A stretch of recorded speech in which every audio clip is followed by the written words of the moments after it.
Oh, hello there, yes. Well, that was the year that was, and next year will definitely be the year that is.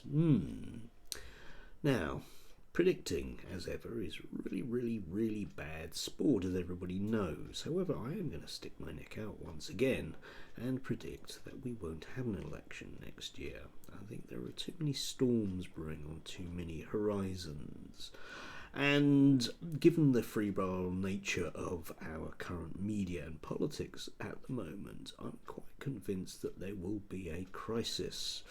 Because, in Gramscian terms, that's what you need when you want to change things. You need that crisis to move from a war of position to a war of movement. And somebody somewhere will decide that that's the thing that needs to be done.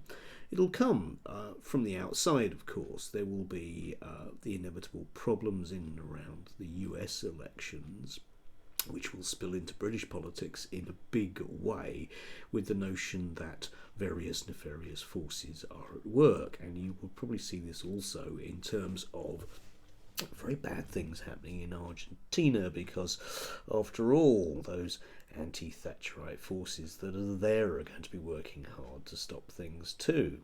The British media, of course, will continue to pretend that magically nothing has changed since 1980, other than the idea that almost everybody is a threat to you personally, and serious laws are going to need to be in place in order to stop them.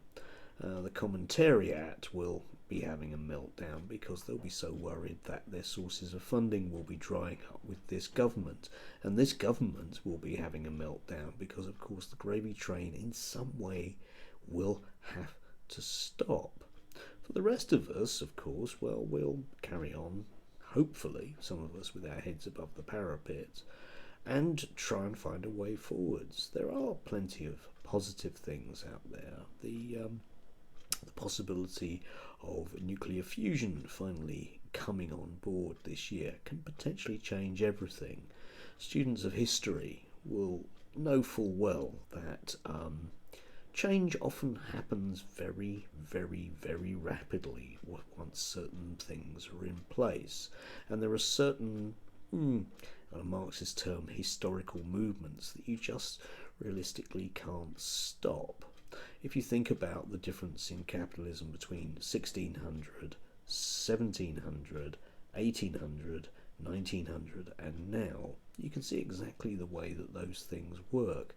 And sometimes it can be something just, from the exterior, which really, really accelerates things. And there are forces out there, thankfully, in society you can't stop. It doesn't mean there won't be an awful lot of collateral damage and an awful lot of dead children in the rubble as well, of course. But, unfortunately, as certain people might like to think that they're being pragmatic about, that is the price that will need to be paid. It won't, however, be their children that are paying that particular price. Anyway, do have a lovely New Year's if you can do. No doubt I'll be banging on more about people like Calvin Robinson tomorrow. But for today, it's Sunday. Let's just get on with it. I have a house to clean. I have things to do.